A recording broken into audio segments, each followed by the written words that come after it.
ദിവസങ്ങളായി ഭക്ഷണം കഴിച്ചിട്ട് വിശപ്പ് സഹിക്കാൻ പറ്റാതായപ്പോഴാണ് അബൂ ഹുറൈറ റളിയല്ലാഹു അൻഹു പള്ളിയിൽ നിന്നിറങ്ങി റോഡിൽ പോയിരിക്കുന്നത്. ആ വഴി വരുന്ന ആരെങ്കിലും തനിക്ക് ഭക്ഷണം വാങ്ങിത്തരും എന്ന വലിയൊരു പ്രതീക്ഷയിൽ അങ്ങനെ ഇരിക്കുമ്പോഴാണ് ആ വഴിയിലൂടെ അബൂബക്കർ റളിയല്ലാഹു അൻഹു വരുന്നത്. തൻ്റെ ഈ അവസ്ഥ അദ്ദേഹത്തിൻ്റെ ശ്രദ്ധയിൽപ്പെടുത്താൻ വേണ്ടിയിട്ട് ഖുർആനിലെ ഒരു ആയത്തിൻ്റെ സംശയം ചോദിച്ചിട്ട് അദ്ദേഹത്തിൻ്റെ അടുത്തേക്ക് ചെല്ലുകയാണ്.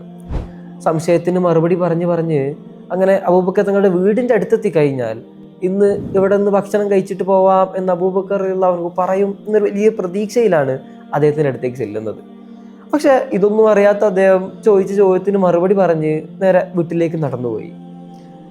വളരെ നിരാശയിൽ അടുത്ത ആൾക്ക് വേണ്ടിയിട്ട് അബൂ ഹുറൈറ റളിയല്ലാഹു അൻഹു ആ റോഡിൽ തന്നെ കാത്തു നിൽക്കുകയാണ്. അപ്പോഴാണ് ഉമർ റളിയല്ലാഹു അൻഹു ആ വഴിയിലൂടെ വരുന്നത്. പതിവ് പോലെ ഉമർ റളിയല്ലാഹുവിൻ്റെ അടുത്തേക്കും സംശയവുമായിട്ട് ചെല്ലുന്നുണ്ട്. ഉമർ റളിയല്ലാഹു അൻഹുവും സംശയത്തിന് മറുപടി പറഞ്ഞ് വീട്ടിലേക്ക് നടന്നു.